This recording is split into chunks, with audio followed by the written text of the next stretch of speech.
കാലിക്കറ്റ് യൂണിവേഴ്സിറ്റിക്ക് അടുത്താണ് എക്സസിനകത്ത് associate opening house ഡ്രൈവറായിരുന്നു. ഞാൻ സംശുദ്ധി സാറോട് ഞാൻ വലിയൊരു മുതലക്കുളത്തിലായിരുന്നു. ഞാൻ ആ സമയത്താണ് നോക്കി തള്ളിയിട്ട് സംശുദ്ധി സാറിലേക്ക് ബിസിനസ്സിനകത്ത്. കാരണം മുതലക്കുളം എന്ന് പറഞ്ഞു കഴിഞ്ഞാൽ ജീവിതത്തിനകത്ത് ഒത്തിരി സ്ട്രഗിൾസ് കിടന്നിട്ട് ഇങ്ങനെ ഇടങ്ങേറായിരുന്നു. വീട്ടിലെ ഏറ്റവും വലിയ സ്ട്രഗിൾസ് എന്താ? സാമ്പത്തിക പ്രതിസന്ധിയിലാണെന്നുണ്ടെങ്കിൽ വീട്ടിൽ ഏറ്റവും കൂടുതൽ പ്രയാസപ്പെടുന്നത് എവിടുന്നാണ്? എന്റെ ജീവിതത്തിൽ ഏറ്റവും വലിയ പ്രയാസം ഞാൻ അനുഭവിച്ചത് ഭാര്യന്റെ അടുത്താണ്. ഞാൻ ഭാര്യയെ കുറ്റം പറയുന്നതല്ല, കാരണം എന്തുകൊണ്ടാണ് ഞാൻ അത്രയും പ്രയാസങ്ങൾ കാര്യം തന്നെ ഭാര്യന്റെ വീട്ടിനകത്തുനിന്ന് 45 ഗ്രാം സ്വർണ്ണയ്ക്ക് വന്നിട്ട് 1.5 കൊല്ലം കൊണ്ട് താരിച്ചയിൽ നിന്ന് മാത്രം ലോക്കറ്റ് കൂടി കൊടുത്തിട്ട് കംപ്ലൈന്റ് വിറ്റ് ബിസിനസ് ചെയ്താ. അതുകൊണ്ട് വീടിന്റെ ആധാരം വരെ പണയം കൊണ്ട് വെച്ചിട്ട് ബിസിനസ് ചെയ്തതാ. അതുകൊണ്ട് തീർന്നില്ല. ബാക്കി അയൽപ്പക്കത്തുള്ള ഒരു അമ്മിണി നടന്ന പെണ്ണിന്റെ അടുത്ത് 15 ഗ്രാം സ്വർണ്ണം വാങ്ങിയിട്ടും ബിസിനസ് ചെയ്തതാ. വാടക കോട്ടേഴ്സിലെത്തി. വാടക കോട്ടേഴ്സിലെത്തിയ സമയത്തിന്റെ ഭാര്യയോട് ചോദിച്ചൊരു ചോദ്യമാണ്, ആരെയും കുട്ടിയാപ്പിളാര് വന്നതും കേൾക്കുന്നതാണ്. അതുകൊണ്ട് ഞാൻ ഒഴിവാക്കി. ഏത് നേരത്തെ എത്ര നേരം കൂടെ പോരാൻ തുടങ്ങിയെന്ന് പറയുന്നത്.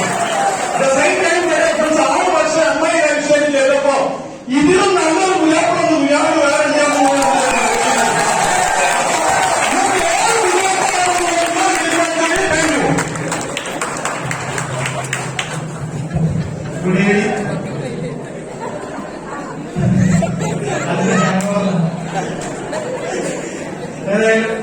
പേര് വൈദ്യുസം മഞ്ചേരിക്കടുത്ത് കാറുകളാണ്. ഈ ബിസിനസ്സിൽ ആദ്യമായിട്ട് അല്ലെങ്കിൽ മീറ്റിംഗിൽ ആദ്യമായിട്ട് വന്ന ആളുകൾക്ക് ഇപ്പോഴുണ്ടാകുന്ന ഏക സംശയം ഇതായിരിക്കും, ഇതൊക്കെ കുറച്ച് നേരത്തെ തുടങ്ങണമായിരിക്കും. കാരണം പല ആളുകളും മനസ്സിൽ അത് തോന്നിയിട്ടുണ്ടാവും. ഇവിടെ 5-6 വർഷമായ ആളുകളൊക്കെ ഇതുപോലെ സക്സസ് ആയിട്ട് പറയുന്ന സമയത്ത് ഞാൻ കുറച്ച് നേരത്തെ തുടങ്ങിയിരുന്നെങ്കിലാണ്. ഈ ഒരു ബിസിനസ്സിൽ ആ ഒരു വാദത്തിന് ഒരു പ്രസക്തി. 2016 അവസാനത്തിന് എന്റെ ഐഡി ക്രിയേറ്റ് ചെയ്തു. എന്റെ ലീഡറായിരുന്ന സുബീർ സാറാണ് ഐഡി അടിച്ചത്. പക്ഷെ ആ ഒരു 5-6-7 വർഷം കൊണ്ട് ഞാൻ ഈ കമ്പനിയുടെ ഒരു സീലിംഗ് അച്ചീവറാണ്, കാർ അച്ചീവറാണ്, NPS റാങ്ക് അച്ചീവറാണ്. പക്ഷെ നിങ്ങളൊന്ന് മനസ്സിലാക്കേണ്ട കാര്യം, ഞാൻ വന്നതിന് ശേഷവും അതിന്റെ അടുത്ത വർഷവും അല്ലെങ്കിൽ അതിന് ശേഷമുള്ള വർഷവും ഈ കമ്പനിയിലേക്ക് ഐഡി ക്രിയേറ്റ് ചെയ്ത് വന്ന പല ആളുകളും ഈ കമ്പനിയിൽ ഇല്ല. അതായത് അവരുടെ ഐഡിയ ഒക്കെ എല്ലാവരും കട്ടായി പോയി എന്നുള്ളതാണ്. അപ്പൊ ഇവിടെ നേരത്തെ വന്നു എന്നതിലല്ല പ്രസക്തി, ഇവിടെ വന്നതിന് ശേഷം എന്ത് ചെയ്തു എന്നതിലാണ്. നിങ്ങൾക്ക് രക്ഷപ്പെടണമെങ്കിൽ ആത്മാർത്ഥമായ ഓപ്പർച്യൂണിറ്റി ഏറ്റെടുക്കാൻ പറ്റുമെങ്കിൽ വലിയ വിജയങ്ങൾ ഉണ്ടാക്കാം. അതിന് നിങ്ങൾക്ക് എല്ലാവർക്കും പറ്റട്ടെ എന്നുള്ള ആശംസയോടുകൂടി നിർത്തുന്നു. വിശ്വാസം. Okay, good evening. Thank you. എന്റെ പേര് നിഷാന്ത് എന്നാണ്. സ്വദേശം മഞ്ചേരിയാണ്. ഞാൻ ഈ ബിസിനസ്സിലേക്ക് വരുന്നതിന് മുമ്പ് എനിക്ക് എൻട്രൻസ് കോച്ചിങ് സെന്ററുകളായിരുന്നു. മഞ്ചേരി, മലപ്പുറം, കോഴിക്കോട് വലിയ സ്ഥാപനങ്ങളായിരുന്നു. തീർച്ചയായിട്ടും ഈ ബിസിനസ് അവസരം എനിക്ക് കിട്ടുന്ന സമയത്ത് ഞാൻ വലിയ രീതിയിലുള്ള ലയബിലിറ്റി കടങ്ങളും അതുപോലെ തന്നെ വലിയ ലയബിലിറ്റിയുള്ള സമയത്താണ് ബിസിനസ്സിലേക്ക് വരുന്നത്. ഈ ലയബിലിറ്റി പൂർണ്ണമായിട്ട് മാറ്റാമെന്നല്ല, പക്ഷെ നിലവിൽ ചെയ്യുന്ന ബിസിനസിന്റെ കൂടെ അഡീഷണൽ ഇൻകം കിട്ടുവാണെങ്കിൽ നല്ലതാണെന്ന് തുടങ്ങിയതാണ്. ഇന്ന് തിരിഞ്ഞു നോക്കുമ്പോൾ എന്റെ ഈ ബിസിനസ്സിലൂടെ എന്റെ ലയബിലിറ്റി ഒക്കെ 19 ലക്ഷം കടങ്ങൾ വീട്ടാനും അതുപോലെ തന്നെ ഒരു പൾസർ ബൈക്കിനാണ് ഈ ബിസിനസ് തുടങ്ങിയത്. ഇന്ന് ഈ ബിസിനസിനകത്തൂടെ അത് സ്വിഫ്റ്റ് കാറും, ഇപ്പോ ഈ ബിസിനസിനകത്തൂടെ കഴിഞ്ഞ 1 വർഷം കഴിഞ്ഞു ഒരു ഉണ്ടായി കട്ട ഉള്ളവർഷം കാർ വാങ്ങാനൊക്കെ എനിക്ക് സാധിച്ചു. അതുപോലെ തന്നെ വീക്കിലി 2 ലക്ഷം വരാനും അത് ചെയ്യാൻ സാധിച്ചു. ഫോറിൻ ട്രിപ്പ് ക്വാളിഫൈ ചെയ്യാൻ സാധിച്ചു. എന്റെ ടീമിനകത്ത് നിരവധി കാർ ചേഴ്സിനെ ക്രിയേറ്റ് ചെയ്യാൻ സാധിച്ചു. ഞാൻ പറയാനോട് പറയാൻ കാരണം വെച്ചാല് ഇന്ന് പുതിയ ആൾക്കാരിനകത്തുണ്ട്, നിലവിൽ ബിസിനസ് ചെയ്തുകൊണ്ടിരിക്കുന്ന ആൾക്കാരുണ്ട്. നമ്മുടെ ഒരു തെറ്റായ ധാരണയുണ്ട് ആളെ ചേർത്തല്ലേ എന്നുള്ളത്. അല്ലെ, എത്ര പേര് അങ്ങനെ ധാരണയുണ്ട് ആളെ ചേർത്തല്ലേ എന്നുള്ളത്? എല്ലാവർക്കും ഉണ്ടാവും അല്ലെ. കുറെ ആളുകൾ കൈവരിച്ചു ആളെ ചേർത്തണ്ടേ, ആളെ പഠിക്കണ്ടേ, ആളെ ചേർത്തണ്ടേ എന്നുള്ളത്. നിങ്ങൾ മനസ്സിലാക്കുക, ആളുകളില്ലാണ്ട് ഈ ലോകത്ത് ഒരു കച്ചവടവും ഒരു ബിസിനസ്സോ ഒരു കച്ചവടവും ഒരു സ്ഥാപനവും വിജയിച്ചിട്ടില്ല. എസ് ആണോ? ആളുകളാണ് ഏത് ബിസിനസിന്റെയും റോ മെറ്റീരിയൽ എന്ന് പറയും. ആളുകളില്ലാണ്ട് ഒരു ബിസിനസ് നടക്കില്ല. എല്ലാ സ്ഥാപനങ്ങളും ആളെ ചേർത്തന്നെയാണ്. ബാങ്കുകൾ ആളെ ചേർന്നില്ലേ? എസ് ആണോ? സ്കൂളുകൾ ആളെ ചേർന്നില്ലേ? എസ് ആണോ? സൂപ്പർ മാർക്കറ്റുകൾ ആളെ ചേർത്തല്ലേ? അതിന്റെ ഭാഗമായി പരസ്യം കൊടുക്കുന്നത്. അപ്പൊ ആളുകളാണ് ഏത് ബിസിനസിന്റെയും റോ മെറ്റീരിയൽ അടിത്തറ എന്ന് പറയുന്നത്. അതിനൊപ്പം ഈ ഇൻഡസ്ട്രിയുടെ ഒരു സാധ്യത നമ്മൾ പറയാം. അതായത് കഴിഞ്ഞ ഏതാനും ആഴ്ചകൾക്ക് മുമ്പ് ഇന്ത്യൻ എക്സ്പ്രസിൽ ഒരു വാർത്ത വന്നിരുന്നു. നിങ്ങൾ ശ്രദ്ധിച്ചോന്നറിയില്ല. അതായത് ഇന്ത്യയിലെ FMCG fast moving consumer products, അതായത് സോപ്പ്, പേസ്റ്റ് പോലുള്ള ഒരുപാട് ഉൽപ്പന്നങ്ങളുടെ ഒരു 30 to 40% അടുത്ത ഒരു 5 വർഷത്തിനുള്ളിൽ അത് ഓൺലൈൻ ബിസിനസ്സിലേക്ക് സമ്പൂർണ്ണമായിട്ട് മാറുന്നതാണ് പറഞ്ഞത്. നിങ്ങൾക്ക് ഇപ്പോഴും അതിന്റെ വലിപ്പം മനസ്സിലായിട്ടില്ല. ഇന്ത്യയിൽ സോപ്പിന്റെ ബിസിനസ് മാത്രം ഒരു മാസം നടക്കുന്നത് ഏകദേശം 16,000 കോടിക്ക് മുകളിലാണ് സോപ്പ് മാത്രം. ഒന്നും വേണ്ട, ഇന്ത്യയിൽ ടോയ്ലറ്റ് പേപ്പർ വയ്ക്കുന്ന ഒരു കമ്പനി അക്ഷയ് കുമാർ വെച്ച് പരസ്യം ചെയ്തിരുന്നെങ്കിൽ അദ്ദേഹത്തിന് പരസ്യത്തിന് മാത്രം കൊടുക്കണം 1,000 കോടി രൂപ ചെലവ് അല്ലേ? അപ്പൊ ചിന്തിച്ചു നോക്കുക, ആ ഒറ്റ പ്രൊഡക്റ്റ് ടേൺ ഓവർ മാത്രം ഒരു മാസം 1000 കോടിക്ക് പുറത്തു വരും ആ ഒരു സെഗ്മെന്റ് എന്ന് പറഞ്ഞാൽ. അപ്പൊ നമ്മൾ മനസ്സിലാക്കുന്നത് എന്താ, ഒരു മാസം അല്ലെങ്കിൽ ഒരു വർഷം എടുക്കുകയാണെങ്കിൽ FMCG ലക്ഷം ലക്ഷം ലക്ഷം കോടികളുടെ ബിസിനസ് ആണ് നടന്നുകൊണ്ടിരിക്കുന്നത്. അങ്ങനെയാണെങ്കിൽ അതിന്റെ 30% അടുത്ത 5 വർഷം കൊണ്ട് ഓൺലൈൻ മേഖലയ്ക്ക് വരിക എന്ന് പറഞ്ഞാൽ നമുക്ക് ചിന്തിക്കേണ്ട എത്രയേ ഉള്ളൂ. ആ ഓൺലൈൻ മേഖലയ്ക്ക് വരുമ്പോ അതിനകത്ത് ബഹുഭൂരിപക്ഷവും നടക്കാൻ പോകുന്നത് ലക്ഷം കോടിയുടെ ബിസിനസ് നടക്കാൻ പോകുന്നത് മൈ ലാൻഡ് മാർക്കറ്റിംഗ് അത്രയും വലിയ സാധ്യതയുണ്ട്. ആയതുകൊണ്ട് നിങ്ങൾ 4 പഞ്ചായത്തിനകത്ത് 4 ലക്ഷം ആൾക്കാരുണ്ട്. അവിടെ ഒരു നേരം പല്ല് തേക്കുകയാണെങ്കിൽ 4 ലക്ഷം ബിസിനസ്, 2 നേരം പല്ല് തേക്കുകയാണെങ്കിൽ 8 ലക്ഷം ബിസിനസ്. നിങ്ങൾ മനസ്സിലാക്കുക, അങ്ങനെയാണെങ്കിൽ ഈ ബിസിനസ്സുകൾ 4 പഞ്ചായത്ത് മാത്രം ചെയ്താൽ മതി. നിങ്ങളായിരിക്കും അടുത്ത 2-3 വർഷം കൊണ്ട് കോടീശ്വരൻ. അതാണ് ഈ ബിസിനസ്. അത് നിങ്ങൾ മനസ്സിലാക്കുക. എനിക്ക് ഒരുപാട് സന്തോഷമുണ്ട്, ഞാൻ കൂടുതൽ പറയുന്നില്ല. അടുത്ത ആഴ്ച ഓണം വരികയാണ്. എല്ലാവർക്കും ഓണാശംസകൾ. ഇപ്രാവശ്യം എനിക്ക് ഓണത്തിന് സന്തോഷമുണ്ട്. കഴിഞ്ഞ വർഷം എനിക്ക് ഓണം കൂടാൻ പറ്റില്ല, ലക്ഷം മരിച്ചത് ഓണത്തിനായാലും കൂടാൻ പറ്റില്ല. തീർച്ചയായും ഇപ്രാവശ്യം എന്ത് ചെയ്യുക, ഓണം കൂടാൻ സാധിക്കും.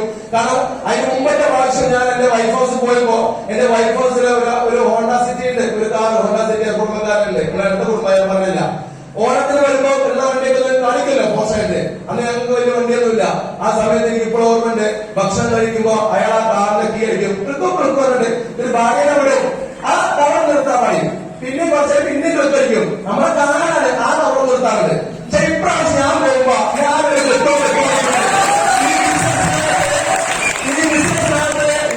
ഒരു 21 ലക്ഷം രൂപ പൊണ്ണ കട്ട കാര്യം കൊണ്ട് ഞാൻ ഓണത്തിനോട് ഒന്നുമില്ലാതെ പറഞ്ഞവൻ. ഇത് മനസ്സിലാക്കുക, ജീവിതത്തിൽ വിജയിക്കുന്ന ആഗ്രഹമുണ്ടെങ്കിൽ അത് പലരും തയ്യാറാണെങ്കിൽ നെഗറ്റീവായ വിജയ ജീവിതത്തിൽ വിജയിക്കാനുള്ള ചങ്കൂട്ടുണ്ടെങ്കിൽ ഈ ബിസിനസ് നല്ല വിശ്വാസം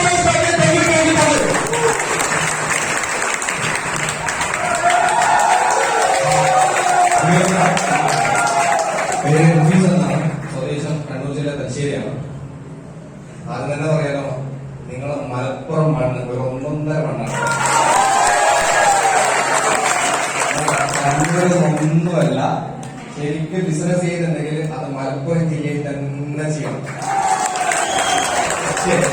തുടക്കത്തില് നിങ്ങൾ കണ്ണൂർക്കാർ കള്ളന്മാരെ വിളിച്ച ആൾക്കാരാണെങ്കിൽ പോലും ആദ്യം എങ്ങനെയായിരുന്നു അവസ്ഥ? ഒരു 3-3.5 വർഷമായി ഇവിടെ തന്നെ ബിസിനസ് ചെയ്യുന്നു. തുടക്കത്തിലെ അവസ്ഥ പറയുകയാണെങ്കിൽ നിങ്ങൾ കണ്ണൂർക്കാരെന്ന് വിശ്വസിക്കാൻ പറ്റില്ല, നമ്പാൻ പറ്റില്ല. നിങ്ങൾ കള്ളന്മാരാണെന്ന് പറഞ്ഞിട്ടുണ്ടായിരുന്നു. ഞാനത് റൂമെടുത്ത് ബിസിനസ് ചെയ്യാൻ തുടങ്ങി. രാവിലെ കണി കാണുന്ന പേര് നമ്മളെ ഈ അവസ്ഥയായി. ഇപ്പൊ 2-3 കുടുംബത്തിൽ ഇപ്പം റേഷൻ കാർഡ് പേര് വരെ കിട്ടിയിട്ടുണ്ട് എന്നുള്ളതാണ്. അദ്ദേഹത്തിന്റെ ഒരു കുടുംബത്തിൽ ഒരു അംഗമായ ഞാൻ ഈ ബിസിനസ്സിൽ 5-6 വർഷമായിട്ട് ഫുൾ ടൈമായിട്ട് ചെയ്തുകൊണ്ടിരിക്കുകയാണ്. ഞാൻ മുമ്പ് ബാംഗ്ലൂർ മൈസൂർ ഫാദർ ബിസിനസ് ആയിരുന്നു. ഇതോടെ വന്ന പലർക്കും ഒരു ചിന്ത ഉണ്ടാവും, അല്ലെങ്കിൽ ഒരു രാശികൾ ഈ 2,10,000 കിട്ട് നടക്കുമോ? ഇവിടെ കൊല്ലത്തിൽ കിട്ടുന്നില്ല 2,10,000. പിന്നെയാണ് ആഴ്ചയിൽ ഇതൊക്കെ ഇല്ലാത്തതാണ്. ചുമ്മാ പറയാം, ഒരു കാര്യം ഞാൻ പറയാം, 2,10,000 കിട്ടിയിട്ടുണ്ട് എന്ന് ഇവിടെ ആരെങ്കിലും പറഞ്ഞിട്ടുണ്ടെങ്കിൽ വിത്ത് എവിഡൻസ് പ്രൂഫ് നിങ്ങൾ കാണിച്ചിരിക്കും. ഞാൻ ബിസിനസ്സിൽ വരാൻ കാരണം ആ 2,10,000 തന്നെയാണ്. എനിക്ക് ഒരാളെ കീഴിൽ പണിയെടുക്കാൻ തീരെ താല്പര്യമില്ല. ഞാൻ പഠിച്ചതെന്ന് പറയുന്നത് +2 കഴിഞ്ഞ് BCom എടുത്ത് MCom എടുത്ത് MBA എടുത്ത് ഇങ്ങനെ പോകണം വിചാരിച്ചതാണ്. പക്ഷെ +1 പൊട്ടിയത് കൊണ്ട് കൂടുതൽ പഠിക്കാൻ പറ്റില്ല. കാരണം നിങ്ങൾക്ക് ഒരു കാര്യം പറയാം, പഠിച്ച ആൾക്കാർക്ക് ഇത് പണിയില്ലോ, അത് സത്യമാണല്ലോ അല്ലെ? ഇതിന് പഠിക്കാത്ത ആൾക്കാരുടെ കാര്യം നോക്കണ്ടല്ലോ. പക്ഷെ ഒരു കാര്യം ഞാൻ ഈ ബിസിനസ്സിനോട് സത്യാവസ്ഥ പറയാനാണ്, പഠിക്കാത്ത കഴിവില്ലാത്ത പലരും ഈ ബിസിനസ്സിൽ നിന്ന് വിജയിച്ചിട്ടുണ്ടെങ്കിൽ പഠിപ്പ് വിദ്യാഭ്യാസങ്ങൾ നിങ്ങളെ സംബന്ധിച്ചിടത്തോളം വളരെ സിമ്പിളായിട്ട് നടക്കുന്ന ഒരു കാര്യമുള്ളൂ. ഓക്കെ, അതായത് വലിയ വിദ്യാഭ്യാസവും കഴിവില്ലാത്ത ഒരുപാട് ആൾക്കാരോട് വിജയിച്ചിട്ടുണ്ട്, വിദ്യാഭ്യാസം ഉള്ളവരും കഴിവുള്ളവരും വിജയിച്ചിട്ടുണ്ട്. സോ ഞാൻ പറഞ്ഞു വരുന്നത്, ഈ 2,10,000 കേട്ടിട്ട് അത് അട്രാക്ട് ചെയ്ത് ബിസിനസ് വന്നതാണ്. എന്റെ കുടുംബക്കാരെല്ലാവരും പറഞ്ഞത്, ഇത് നിനക്ക് കിട്ടാൻ പോകുന്നില്ല, നിന്റെ മുകളിലവരെ കിട്ടുള്ളൂ, നിന്റെ വെച്ച് ഫുഡടിക്കാന്നൊക്കെ പറഞ്ഞിട്ടുണ്ടായിരുന്നു. നിങ്ങൾ ഒരു പക്ഷേ ഇങ്ങോട്ട് എന്തെങ്കിലും കേട്ടേക്കാം, കേൾക്കാൻ ചിലപ്പോൾ ഇവിടെ ഉണ്ടായേക്കാം. പക്ഷെ ഞാൻ ഒരു കാര്യം പറയാം, ഞാൻ മനസ്സിലാക്കിയ കാര്യം എന്റെ അപ്ലൈയും മാറി എന്റെ ലീഡേഴ്സ് എന്നെ വെച്ച് പുട്ടടിക്കാൻ എന്റെ കയ്യിൽ അതിന് മാത്രം പൈസ ലക്ഷങ്ങളോ കോടികളോ ഒന്നുമില്ല. ഒരു ഗതിയും പരഗതിയിലാണെന്നാണ് ഞാൻ ഈ ബിസിനസ്സിൽ വന്നത്. എന്നിട്ട് എന്നെ വെച്ച് പുട്ടടിക്കാൻ എന്നെ ഒന്നുമില്ല. ചുമ്മാ ഉപദേശിക്കാനും എന്താ പറയുക അഭിപ്രായം പറയാനും രണ്ടാൾക്കാർ നമ്മുടെ കുടുംബത്തിലോ അയൽവാസികളായിട്ട് ഉണ്ടാവുന്നതാണ്. അപ്പൊ ഞാനൊരു വാശിയോട് കൂടി പ്രവർത്തിച്ചു എന്നുള്ളതാണ്. അതിനുശേഷം നന്നായി 1300 രൂപയാണ് ആദ്യത്തെ വരുമാനം. നന്നായി പ്രവർത്തിച്ചതിന്റെ ഭാഗമായിട്ട് ടീമിൽ ഒരുപാട് പേർക്ക് വരുമാനം വാങ്ങിച്ചു. 1000, 2000, 3000, 5000 അങ്ങനെ ആഴ്ചയിൽ 50,000, 1 ലക്ഷം വാങ്ങിക്കുന്ന ലീഡേഴ്സിനെ ക്രിയേറ്റ് ചെയ്തുകൊണ്ട് ആഴ്ച 2,10,000 എന്നെ കൊണ്ട് വാങ്ങിക്കാൻ സാധിക്കും.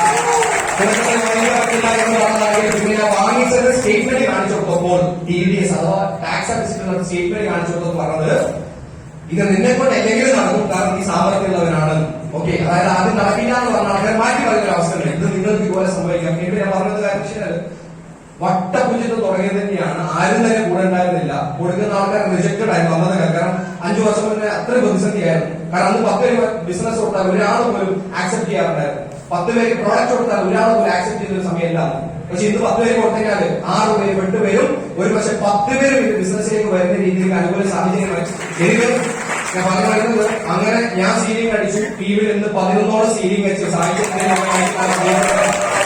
ഏകദേശം 17 കോടിയുടെ ബിസിനസ് ക്രിയേറ്റ് ചെയ്യാൻ പറ്റി. 13,000 പേര് ഡിസ്ട്രിബ്യൂഷൻ ലൈസൻസ് കൊടുത്തു. ഇതെല്ലാം നിങ്ങളപ്പോൾ തന്നെ 0 നിന്ന് തുടങ്ങിയിട്ടും ആശയം തുടങ്ങി തന്നെയാണ്. പക്ഷെ ലീഡേഴ്സ് എന്താണോ പറയുന്നത് അതനുസരിച്ച് പ്രവർത്തിക്കുക എന്ന് മാത്രം പറഞ്ഞു നിർത്തുന്നു. വിശ്വാസവരും ഗുഡ് ഈവനിങ്. Thank you. പേര് റഫീഖ് എന്നാണ്. വീട് തിരൂരാണ്. പ്രൊഫഷണലി ഞാനൊരു എഞ്ചിനീയറാണ്. ഈ ബിസിനസ് കാണുന്ന സമയത്ത് കേരളത്തിൽ തമിഴ്നാട് ട്രഡീഷണൽ ബിസിനസ് ചെയ്തുകൊണ്ടിരിക്കുകയായിരുന്നു. വളരെ യാദൃശ്യമായിട്ടാണ് ഈ ബിസിനസ്സിനകത്ത് കടന്നു വരുന്നത്. ഈ പ്രോഡക്റ്റിന്റെ ക്വാളിറ്റി കണ്ടിട്ടോ അല്ലെങ്കിൽ ഈ ബിസിനസ്സിനകത്തുള്ള വരുമാന സാധ്യത കണ്ടിട്ടോ ഒന്നല്ല ഈ ബിസിനസ്സിനകത്ത് കടന്നു വന്നത്. ഈ ബിസിനസ്സിനകത്ത് കടന്നു വന്ന ഒരേ ഒരു കാരണം എന്ന് പറഞ്ഞാല് അദ്ദേഹം എന്നെ നിരന്തരം ശല്യം ചെയ്തുകൊണ്ടിരുന്നു. ഷംസുദ്ദീൻ സാർ അദ്ദേഹത്തിന്റെ ശല്യം സഹിക്കാൻ പറ്റാത്തതുകൊണ്ട് അദ്ദേഹത്തിന്റെ കൂടെ ഫോമിൽ ഒപ്പിട്ട് കൊടുത്തത് മാത്രമാണ്. കാരണം ഞാൻ ഈ ബിസിനസ് കാണുന്ന സമയത്ത് പുതുതായിട്ട് വന്നിട്ട് ആളുകൾക്ക് വേണ്ടിയിട്ട് ചെറുതായിട്ടൊന്ന് പറയണം. ഞാൻ ഈ ബിസിനസ് കാണുന്ന സമയത്ത് ഈ ബിസിനസ് എനിക്ക് ആവശ്യമുണ്ടെന്ന് ചിന്തിച്ച ആളായിരുന്നില്ല. കാരണം പുറമേ നിന്ന് നോക്കുന്ന സമയത്ത് അത്യാവശ്യം കുഴപ്പമില്ലാത്ത രീതിയിൽ പഠിച്ചിട്ടുണ്ട്, മോശമില്ലാത്ത രീതിയിലുള്ള ബിസിനസ് ഉണ്ട്. പുറമേ നോക്കുന്ന സമയത്ത് 3-3.5 കോടി രൂപ മുടക്കിയിട്ട് കേരളത്തിലും തമിഴ്നാടൊക്കെ ബിസിനസ് നടത്തിക്കൊണ്ടിരിക്കുന്നുണ്ട്. അപ്പോൾ എല്ലാ ദിവസവും കാറിൽ അങ്ങോട്ടും ഇങ്ങോട്ട് യാത്ര ചെയ്തുകൊണ്ടിരിക്കുന്നു. പുറമെ നോക്കുമ്പോൾ നല്ല രസമുണ്ട്. 10-35ഓളം 40ഓളം സ്റ്റാഫുകൾ വർക്ക് ചെയ്യുന്നുണ്ട്. 2-3 സ്ഥാപനങ്ങളുണ്ട്. അപ്പൊ നല്ല രസമായിരുന്നു കാര്യങ്ങൾ. ചായക്കാണ് ഒരു പെട്ടെന്ന് ജീവിതത്തിൽ നോട്ട് നിരോധനം വരുന്നതും അതുമൂലം ബിസിനസിനകത്ത് വലിയൊരു പ്രതിസന്ധി നേരിടുന്നു. ആ ഒരു ഏറ്റവും ചെറിയൊരു ഇൻസിഡന്റ്, ബിസിനസിനകത്ത് ഒരു ചെറിയ ഇൻസിഡന്റ് ഈ ഇൻവെസ്റ്റ് ചെയ്തിട്ടുണ്ടായിരുന്ന 3.5 കോടി രൂപ നഷ്ടപ്പെട്ടു. അങ്ങനെ ഇരിക്കുന്ന സമയത്താണ് ഈ ബിസിനസ് വേണോ വേണ്ടതെന്ന് ഞാൻ ചിന്തിച്ചത്. പുതുതായിട്ട് വന്നിട്ടുള്ള ആളുകളോട് എനിക്ക് പറയാനുള്ളത്, നിങ്ങൾ ഇന്നിവിടെ വന്നതുകൊണ്ട് ഒരാളും തീരുമാനം എടുക്കാൻ പോകുന്നില്ല. നിങ്ങളുടെ ജീവിതത്തിൽ ഈ ബിസിനസ് ആവശ്യമെന്ന് നിങ്ങൾക്ക് എപ്പോഴാണോ തോന്നുന്നത് അന്നേ നിങ്ങൾ തീരുമാനം എടുക്കുള്ളൂ. ഞാൻ ഈ ബിസിനസിനകത്ത് വന്നിട്ടല്ല തീരുമാനം എടുത്തത്, അവിടെ നിന്നിട്ട് അത് കഴിഞ്ഞിട്ട് എനിക്ക് ആവശ്യമെന്ന് തോന്നിയത് ഈ പ്രതിസന്ധികൾ എന്റെ ലൈഫിൽ വന്ന സമയത്താണ്. സോ അങ്ങനെ ഞാൻ ഈ ബിസിനസിനകത്തേക്ക് കടന്നു വന്നതാണ്. അപ്പൊ വളരെ സിമ്പിൾ ആയിട്ടുള്ള ഒരു ബിസിനസ് ആണ്. നിങ്ങൾ പുതുതായിട്ട് വന്ന ആളുകൾ ഒറ്റ കാര്യം മാത്രം ആലോചിക്കാം. ഇന്ന് നിങ്ങൾ ചെയ്തുകൊണ്ടിരിക്കുന്ന കാര്യം തന്നെ നിരന്തരം ചെയ്തുകൊണ്ടിരുന്നാൽ ഇന്ന് നിങ്ങൾ എവിടെയാണോ അവിടെ തന്നെ എത്താൻ പോകുന്നുള്ളൂ. ഇന്ന് നിങ്ങൾ ചെയ്യുന്നതിന് എന്തെങ്കിലും വ്യത്യസ്തമായിട്ട് ചെയ്താൽ മാത്രമേ നാളെ നിങ്ങൾക്ക് എന്തെങ്കിലും വ്യത്യസ്തമായിട്ട് നേടാൻ സാധിക്കുള്ളൂ. അതുകൊണ്ട് തീരുമാനം എടുക്കേണ്ടത് നിങ്ങളാണ്. നിങ്ങളുടെ ജീവിതത്തിനകത്ത് വലിയ മാറ്റങ്ങൾ ഉണ്ടാക്കണമെങ്കിൽ നല്ല തീരുമാനം എടുക്കാനും അത് മുഖേന നിങ്ങളുടെ ജീവിതത്തിൽ വലിയ നേട്ടങ്ങൾ ഉണ്ടാക്കാനും സാധിക്കട്ടെ എന്ന് ആശംസിക്കുന്നു. Thank you so much.